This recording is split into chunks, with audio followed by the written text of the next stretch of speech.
I'm Jenna Seery, a bookseller and associate producer of Poured Over, and today I am so excited to be talking about All Good People Here. It is one of the most exciting thrillers. It's got everything you might possibly need, twists, turns, red herrings, and more.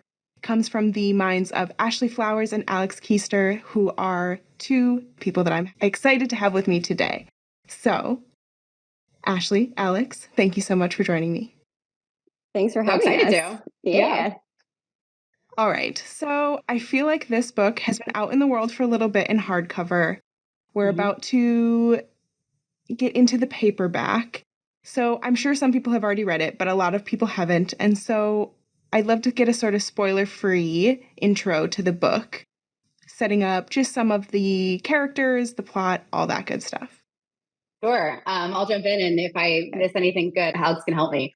So the book is really centered around our main character, Margot. It's set in Indiana, where I'm from, and she has to move back home to Wakarusa, Indiana, to help take care of her uncle, who has dementia.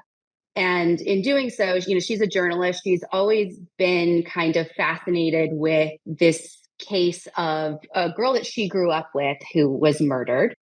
But it kind of all comes to a head when she moves back and a similar crime happens to the one that happened to her friend 20 years ago.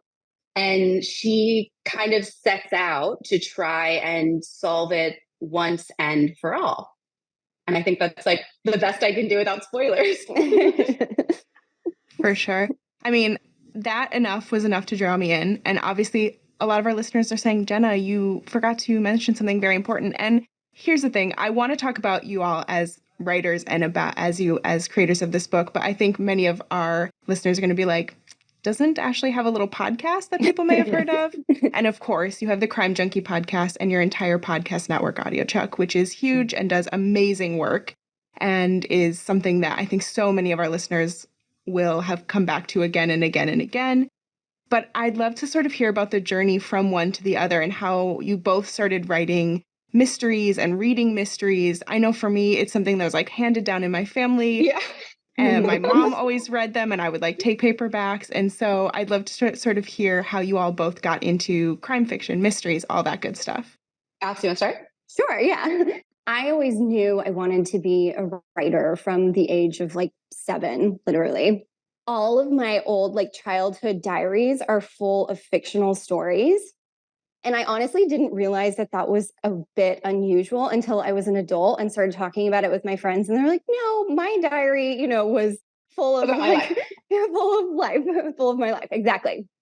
Like going into college, I knew I wanted to get a degree in creative writing, which is what I did. And then after graduation, I sort of just like danced around the industry, getting jobs. I got a job as a copy editor or a copywriter, and then a book editor. And I also was writing the entire time and had to get all these jobs to sort of bankroll that habit. So I was like a Zumba instructor, I was a casting assistant, but the whole time I was writing books. And crime always just felt very organic for me. My first book that I ever wrote at the age of 7 was about a haunted house. So I always had that sort of like preoccupation with darkness and also puzzles and mysteries. So crime always felt like my bread and butter. I think I would love to read a crime novel about a Zumba instructor. I think that would be very funny. Oh my gosh, that's amazing. Thank you for planting that seed in my brain. Yeah, for me, like a very different trajectory. So I very much like you. I always say my mom and her mom before her, they were like the OG crime junkies. And so the people always ask like, oh, what made you want to write fiction? And I'm like, this isn't like a departure. I feel like this is me going back to how it actually started, because it started with Nancy Drew. And then I vividly have this memory of us reading Agatha Christie, like on this road trip. We were reading And Then They Were None. And like the road trip, like we got home, but I was like, Mom, we have to finish. We like went to her room, like finished the last like couple of chapters. So I have always loved crime fiction. I grew up like very differently. Like I felt like I had to be very practical. And so if you would have asked me like 5 years ago or 6 years ago before I started the podcast, like, are you a creative person? Do you want to be a writer? And I'm like, absolutely not. Like I went to school for biological sciences. I did genetics research out of school because I was like, it was just, I don't know what, again, there's a lot in my background that like, I think led me that way. And then, but when I look back, so Alex, you were writing books. I have like an abundance of homemade murder mystery movies that like are painful to watch now. But I was always doing it. And I look back at my English classes and I was like, oh my God, if I don't make my teacher cry or like be terrified, like I didn't do my job. And so there was this love of writing. I found an outlet for it more in the spoken word. So writing for podcasting. And to come into writing a book, I did podcasting for a few years before I decided I wanted to venture into a novel. And it was because I had this story kind of like marinating in me. And I knew it was fiction. I was like, I knew it wasn't right for a podcast. It wasn't right for like any other kind of medium I had, a window into. And someone had approached me about writing a memoir. And I was like, at the time, I think I was like 31, 32. And I was like, yeah, no one needs a memoir from me yet. Like I haven't done enough. No, thank you. But I was like, I would like to try this. Could that be an option? I think that so often like we get in these ideas of like we have to have these practical outlets for our like creative ventures because it doesn't seem viable and it doesn't seem like, it might not work out. And yet then when you do get that tiniest push into it, you're like, oh wait, there's more here than like I ever could have imagined possible. Yeah. I have a question real quick. Ashley, do you have those videos still? And are you willing to show them to me? No, I do. I don't know if I have them. My aunt has, I think, one of them because I did it every summer when I would go to my grandpa's house. Yeah, we would film them there. But she brought it recently. I think I might have a DVD. Alex is coming to my house in like a week. I'll have to show it's Alex. It's so bad. I'm so excited. We have Saturday night plans. This is behind the scenes info right now. Yeah, just that these right. between Alex's diaries of fictional crime and Ashley's video, your foray into filmmaking, I think really could create the all good people here behind the scenes footage. Yeah. You guys, I even did commercials. Like there are commercials in between where it's terrible. Well, I love that. That's your pragmatic side. Yeah, you have to advertise. Like, how else are you going to support those movies being made if you're not making advertisement money? It all comes together. Even then, you were like, this is how the industry works, and I know it now. And you were just prepping for all that was going to come later. Oh my God, I love this. I think so often, too, like, there's that community aspect to mystery people or crime fiction people or true crime people that, like, you have it from your relatives or there's like those little intros that are so important. And then when you find other people in life, like podcasting communities and all this stuff, it's like, oh, wait, there were always other people like me out there. Yeah, absolutely. And I wonder, too, so getting then into like actually creating the book, how did the two of you come into this collaboration process together? Well, so once I decided I wanted to do a novel, I knew I needed help because I, at that point, had only ever written for like the spoken word. And I knew it was going to be very different. I set out and I said, if it's not a #1 New York Times bestseller, like I failed. And so I was like, I got to find a great writer who can help me translate a story onto the page. And so my agent sent me like a stack of manuscripts. I think I was like sick. I remember just being in bed. And Alex was the first one that I read. And I loved it. And I was like, this is exactly the kind of like style that I would read. It's so like tangible. It's so relatable. And I was like, I don't need to read more. I love this. Let's try it. And then the pandemic happened. We were supposed to have this like great, like she was going to come because I wanted to set it in Walkers, Indiana, near where I grew up. And it was going to be, we were going to have like this week together and I was going to show her around. And then the pandemic. And so we had to write the entire book together over Zoom. Yeah, it was really hard because now Ashley and I are working on our second book together. And we were able to have like an in-person writing retreat like we were supposed to have the first time. And it's just like, it made me realize how conducive that is to the creative process. Because when you're doing something over Zoom, it's not that it wasn't organic, but it was like you kind of have to come with your speaking pieces and it feels really rigid.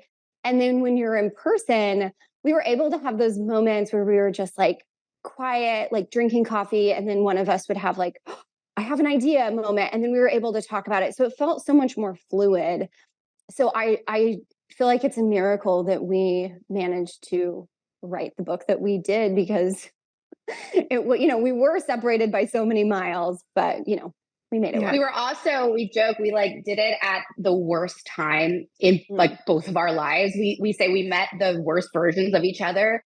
Yeah. Like I had so much happening in the business, so much transition, and then like cut to, because we started, it's like a 1.5-year process. And I think like 8 months into me being pregnant or something, I'm like, by the way, I'm having a baby in like a minute. And you're like, literally right now, at any moment. We turned in like the last draft the day I went into labor. That's wild. Ashley, that is so wild. Yeah. And then And then I was like, I'm like a little type A, like I have I tend to be more neurotic. And so it was just like, I was doing this for the first time. I had written books by myself, but I felt this pressure of like, well, I don't want to let Ashley down. It was just like such a different process. So I was like this neurotic little writer. So it was tough for me too. So we really overcame a lot of obstacles here. And I think not that it shows that you were going through struggles, but it shows that you were able to sort of come together in a really meaningful way, because at no point, as you read it, as you're moving through it, there's no points that feel like, oh, there's like conflicting ideas or some piece that like doesn't fit. It feels really like cohesive and put together. So I think you really did a testament to each other for creating something. And especially too, I think sometimes when you're going through your like toughest times, that's when like the best creative things can happen. Yeah. Well, and I think Ashley and I have this sort of like unspoken rule of like checking our egos at the door. Like in none of our editorial meetings do we ever like get bogged down by like defensiveness or like possessiveness over an idea. Like it's a very like free, safe environment. So ultimately we have the same values when it comes to creative projects of like, we want to put the book first and like the audience first. So I think that's why we're always able to like come to a consensus about what's right for the book. Which I think is interesting, because something like podcasting or doing some other mediums, there is a lot more collaboration, but historically, or, typically in writing, it is a pretty singular activity, one person putting all themselves into it. So I bet it's interesting to sort of go into a medium that isn't really designed for collaboration and to create something really fun out of it. Yeah. And I think we didn't know it at the time until we did our second writing retreat. Like Alex and I are best friends now. We are so freaking similar. We truly love so much of the same stuff. And, each one of us on our own are creative, but there's actually something about us coming together and making these books that like amazing things happen. The way that we are able to like just keep bouncing ideas off of each other and like adding, like taking a good idea and making it great. I mean, we spent 3 days together and had like our second book is like we had a whole full outline of this like bomb ass second book. Yeah. There was definitely a moment on that weekend. I think it was like the second night, and we were like, it was after this, big work day, and we were like getting sushi, and we started laughing about something, and we had that moment like kind of in Step Brothers where they're like, wait, did we just become best friends? And I think like you can definitely, I think there's like a magic there in this next book. I mean, I hope there's magic in All Good People Here too, but I think there's going to be like some little magic in this next book. That's very exciting, because I feel like there is a connection in that first book. So if you're saying it gets even better, then that like is going to be so much fun to read, especially because this book is, I would generously call a page turner at least. I mean, there's so many things in this thrilling adventure that I was like, there can't be another. Like, you can't give me another twist. I can't handle it. And yet there were just more. And every time I was like, oh, of course. And going back and sort of putting the pieces together as you come through this story, which I wish I could say more about, but I really want people to be able to experience it firsthand, because I went into it not knowing anything about it the first time I read it. And that was the best way. Now I feel like, if I was even worried, like Googling things, like I was like, I don't want to get spoiled because I'm that kind of person. But how was like researching things that you wanted to incorporate into this book? Because there's a lot of really great detail about investigative journalism. There's this great stuff about the town. There's great stuff about so many of the pieces. I wonder how you sort of organize all those details together.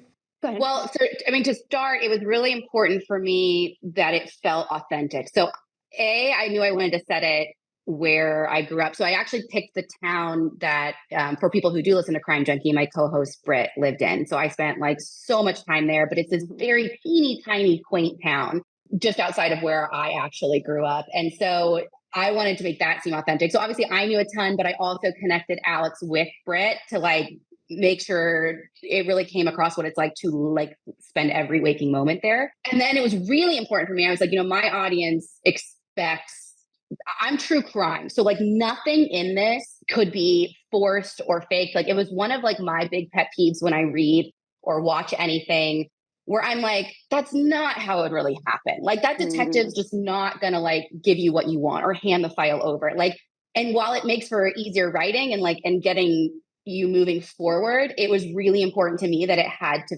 feel authentic in how it would really develop for our main character. And so again, I know a ton of that, like procedurally, I know a ton about true crime, the DNA and how it works, how people talk. But I also had, since our main character was a journalist, Alex connected with Delia D'Ambra. She is a dear friend of mine and hosts an investigative show for us. And so she's been a journalist for a number of years and talked to Alex through that. I think I hooked you up with an old detective that I know, Steve. Yeah. So was there anyone else that we talked to? I know you talked to someone else, but there was a whole plot line that didn't actually make it in. Oh, right. Yeah. Yeah. That plot line.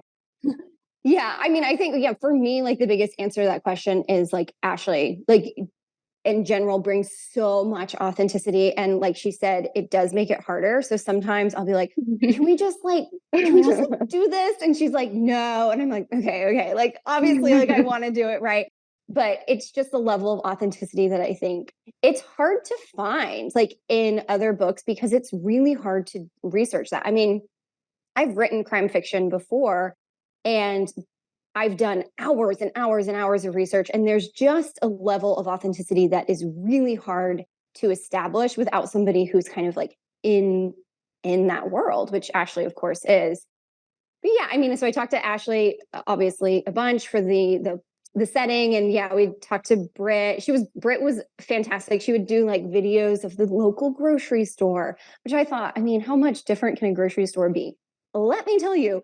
The Wakarusa grocery stores are very different than the grocery stores we have in Austin. Yeah, and then the homicide detective and then Delia were super, super helpful. I think that level of detail is really apparent. There's definitely things that I was going through as I was reading, and I'm like, oh, I've never actually seen that written out in a book. Like, yeah, I've seen that in procedurals or like in other crime stuff, but I've never seen it incorporated into a thriller. And that layer really brings you in even further. And you're like, yeah, I accept that this is what's happening and this is a real thing. I love that.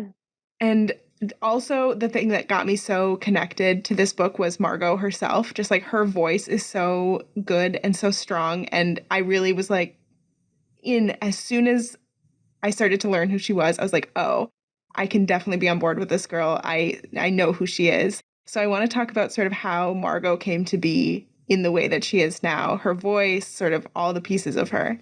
Well, Alex, it started with you, so you can kick it off. Sure. I always like to have sort of like a window into the characters that I'm working on. And I think the window into Margot for me was her sort of tenacity in this case. I mean, she's very, very dogged on this case to the point where maybe it's to her detriment at some point. She kind of like pushes people a little too hard. But I think Margot, for me, was a little bit therapeutic because I am such a people pleaser and I'm always polite.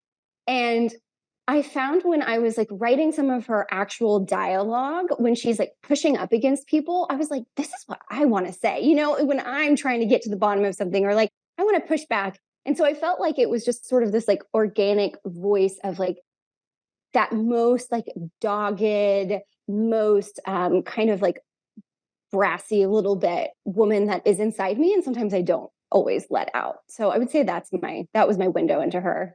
What about you, Ashley? I feel like for me, like some of the most important parts were her relationship with her uncle. so I had my grandfather moved in with us when he had dementia. So like that like dynamic of living with someone, I wanted to make sure that that felt really authentic, which was a lot of feedback that we got from readers afterwards, which just made me feel really, really good. And then again, the time that we're like putting this all together is like, I'm trying to not only run a business, but grow a business and hire people during the middle of the pandemic. We had a couple of really big projects going on, and then I'm like pregnant, and I remember feeling like I was getting pulled in so many directions and like, am I failing at everything by trying to do everything? And I think that there's a little bit of that in her too. You know, she's trying to be there for her family. She's trying to like keep her job. She's trying to stay true to herself and her passion and knowing something's there and trusting her gut. And that was really important for me to get across as well. I really like what you said, Ashley, about the relationship between her and her uncle, because that was such an important part to me as well. My grandfather had Alzheimer's, and whenever anybody asks, like, what's your favorite element of the book, it's that relationship, because it has so much sadness and darkness, but in writing that, there was a lot of like moments of brightness there too. So I just want to echo that. That was really important that I think we got that right.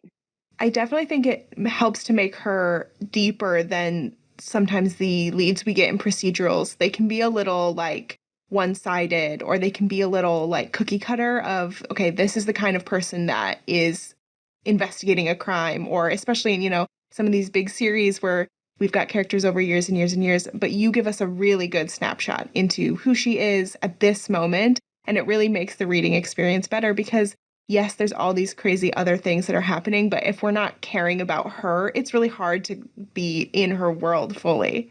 So moving on from Margot, who I love and I could talk about forever because really I was like, I could read 50 books about her.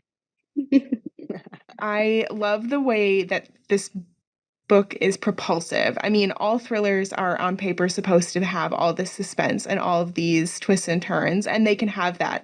But there's something different about the way that this really moves all the way through, and you never know exactly where you're at. Even every time you think you have a handle on who might have committed some of the crimes or who these people really are, there's always another thing. And it's kind of working on two levels. You obviously have the events of like the crimes and what's related to it, but you also have this sort of like small town gossip side to it that I love because I'm from the Midwest. There's a lot of small towns, and I know a lot of those things where it's like, yes, there's, all the things that are happening in the world, but it's also like, did you see who went where and with whom and wearing what?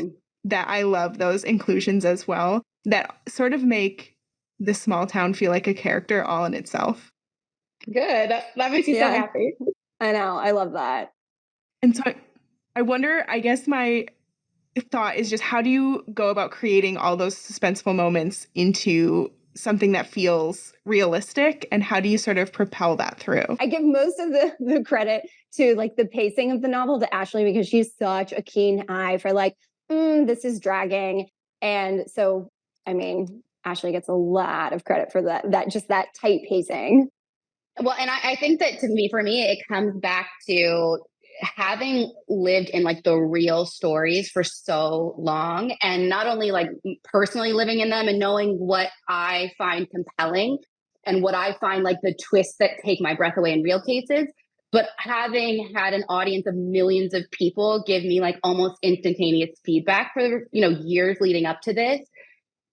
Like I knew what was going to be the aha moments, what was going to be the like I didn't see it coming. And I do get I get a sense for when someone's going to like turn off the podcast if I don't like get to it, and I know when someone's going to like put the book down and maybe come back tomorrow, or what's going to be like just like one more chapter, which is like always how I feel. I'm like, okay, one more, and that's when it's like such a good book. Yeah, I think we have Ashley and I have very similar like reading taste. We both love those books that are like twist, twist, twist. I mean, I love the kind of book where I am surprised on the last page. And I think that, of course, we're not going to talk about the ending here, but I would love to say that the ending is, a big surprise for people, and there is a big twist, and you don't necessarily know, even leading up to that last chapter, it's like, and so wait, what exactly is happening here? So I think we just brought in that like taste level into the book as well. Oh, I'll absolutely say I was turning the pages and turning the pages, and then I saw acknowledgments and I said, excuse me, no,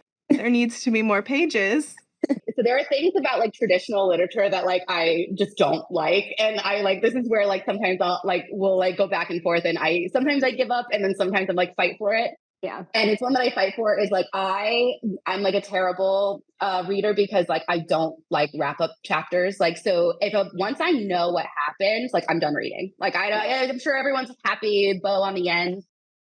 But I think it also comes from like the true crime space is like you very rarely get everything tied up into a nice bow. And I wanted people to keep reading to the very end for the content. You don't know the story until you finish it.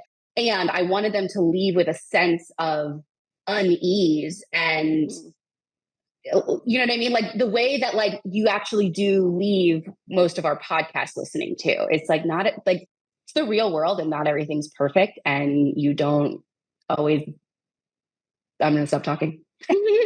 Exactly. I would always rather my reaction to a book be like, slam it shut and throw it across the room than to be like, just like, yes. okay.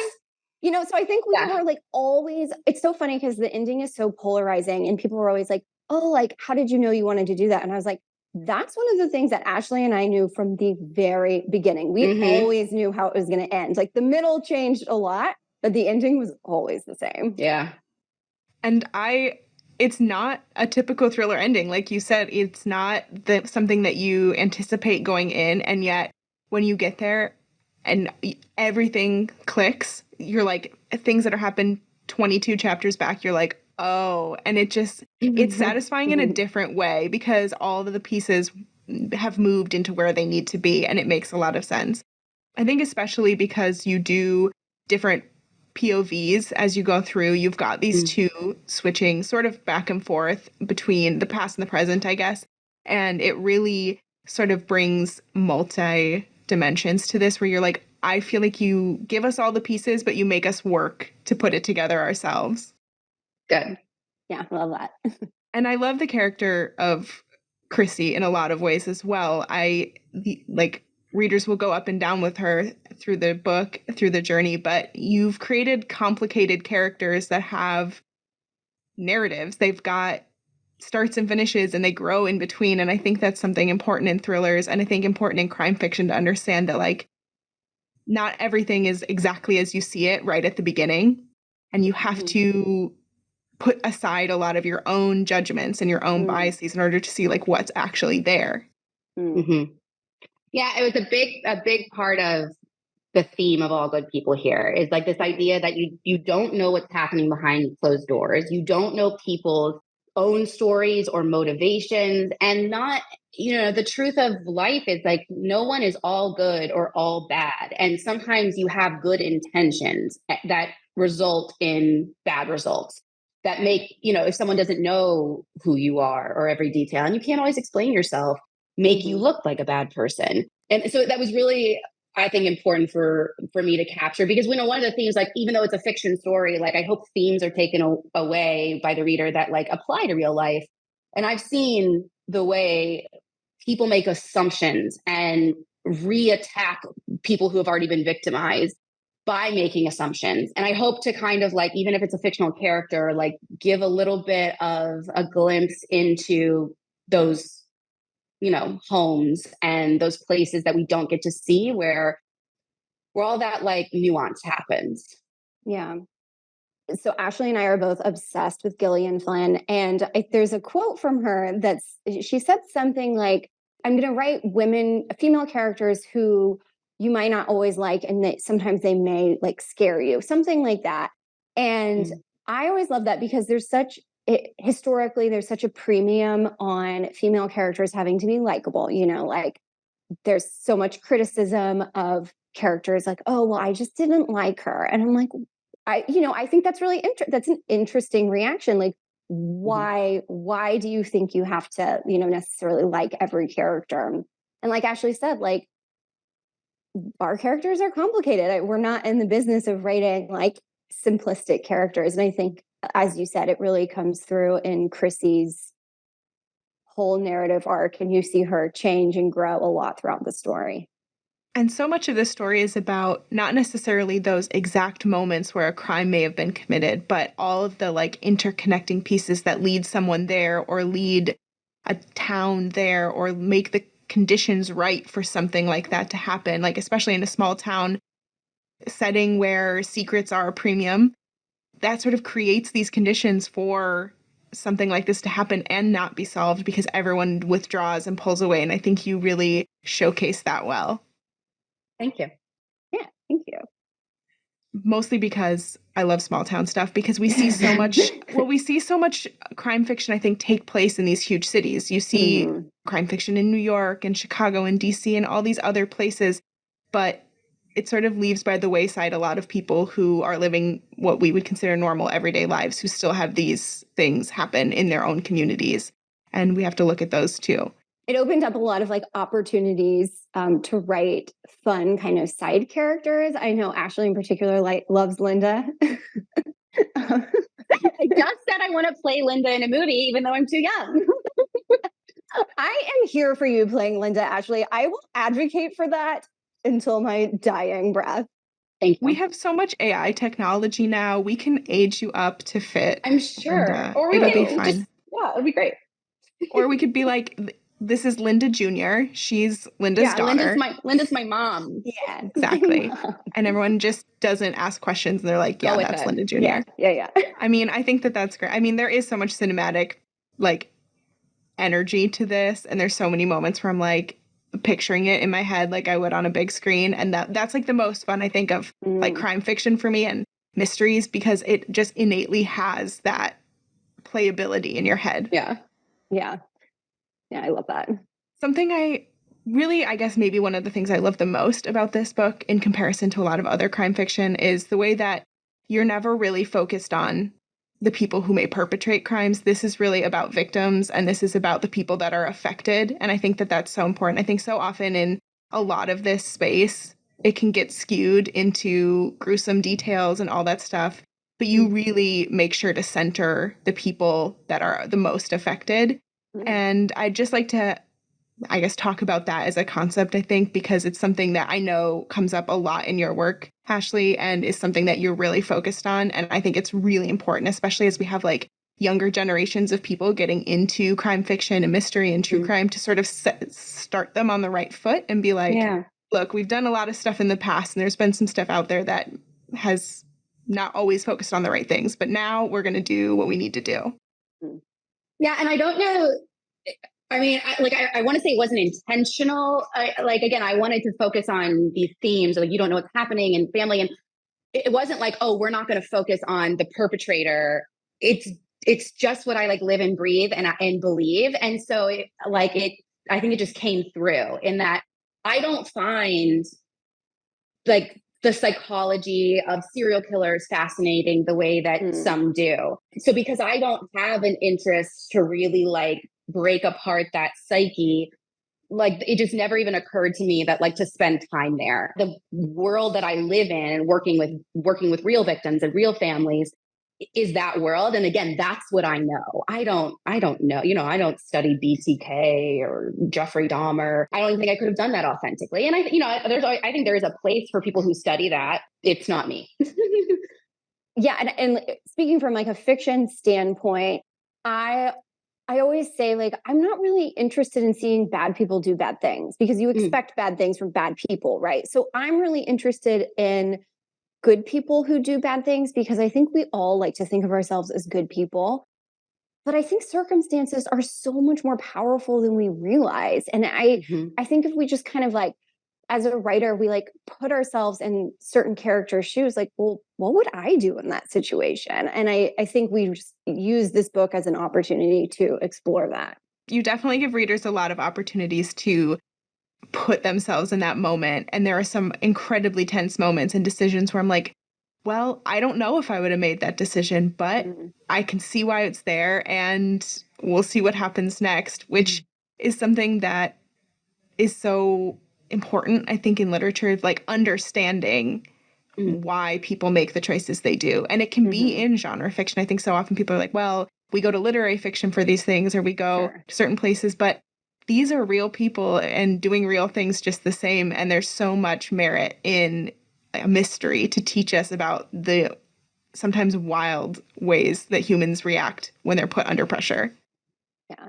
Well, that's great feedback. Because I always say, like, in books, like, I just want to think and I want to feel.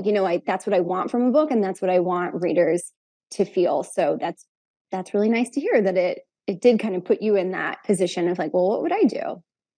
Ashley, was this experience quite as you expected it? Was creating your first book and putting all this out there what you anticipated it would be? And was it really different from what you've done before, or do you find it just all kind of fits together? It was different just in that the process was so much different. Like I have little to no patience. And so the medium of podcasting is great for me because like I can make something and put it out. And like I said, get like instant feedback on how people are receiving it. So to take something that we worked on for a year and a half and then they're like, okay, we're gonna like put it out in the world like a year later. I'm just like, like the amount of patience I had to learn. So it wasn't like the idea of like putting something together and like giving it to the world, like that all felt the same as like the podcast, but it was just such a different process. I can imagine. I mean, and it's like nerve-wracking in a different way because there's absolutely something like intense about saying, here it is, and people immediately say, okay, here's my thoughts. But on podcasting, you also have so much of a chance to like, you can fix things in real time. You're like, someone tells you, oh, there's something wrong. And you're like, okay, next episode, I've got it fixed. With a book, you're like, uh-oh, it's out. It's out there forever. I know. It's wild. And like, it was really interesting because, I came into an industry of podcasting that was like, it's still finding itself. And like, I'm kind of leading the way and creating it. And so there was so much freedom about like, how I'm going to do things, how I'm going to market things, like what that looks like. I've gotten to know my audience so much. And then to step into a world that has been very well established and the back and forth I had with going from like, well, these are the rules. And me saying, well, I promise you, like the people who are going to buy my book, I know them. And like some of the rules don't apply was a really interesting dynamic. I'm sure. And I'm sure for Alex too, going in and being like, you've written books by yourself, you've created things, and now to like sort of partner in and be like, all right, we're on a sort of a different journey. I bet that was a little bit exciting and strange as well. Yeah. I mean, it was like I said, I'm just like a neurotic little person. So when I first heard about the opportunity, I was like thinking of all the ways in which it could go wrong. Like, what if our creative, like, styles don't mix, what if I let her down? What if I can't meet the deadline? All of that.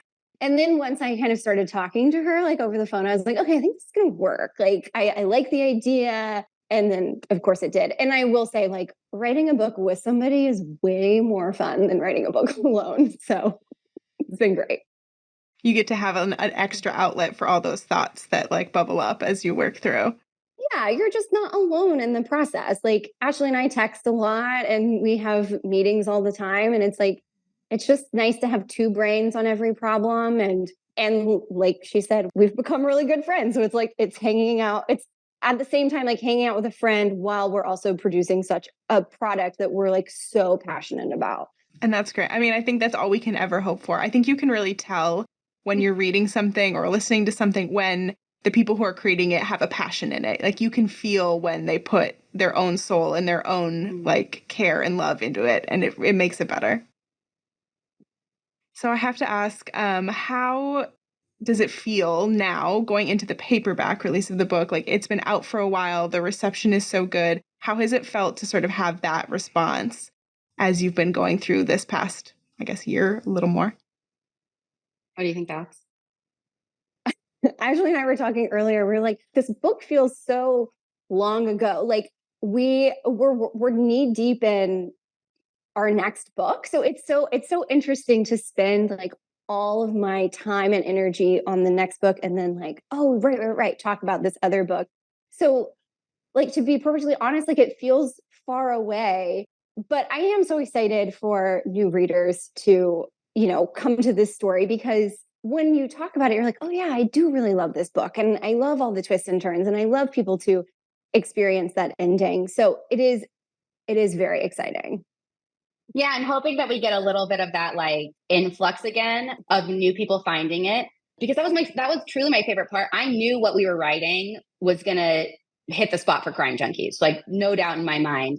But it was a big thing that I fought for. They wanted to put like the Crime Junkie logo on the cover and say, from the host of Crime Junkie, and I was like, no, like for me to feel good about this, like I need this to stand on its own, even if nobody knows who I am or that I'm attached to Crime Junkie. And the people who find it and then find out, that I have this other show or what I do.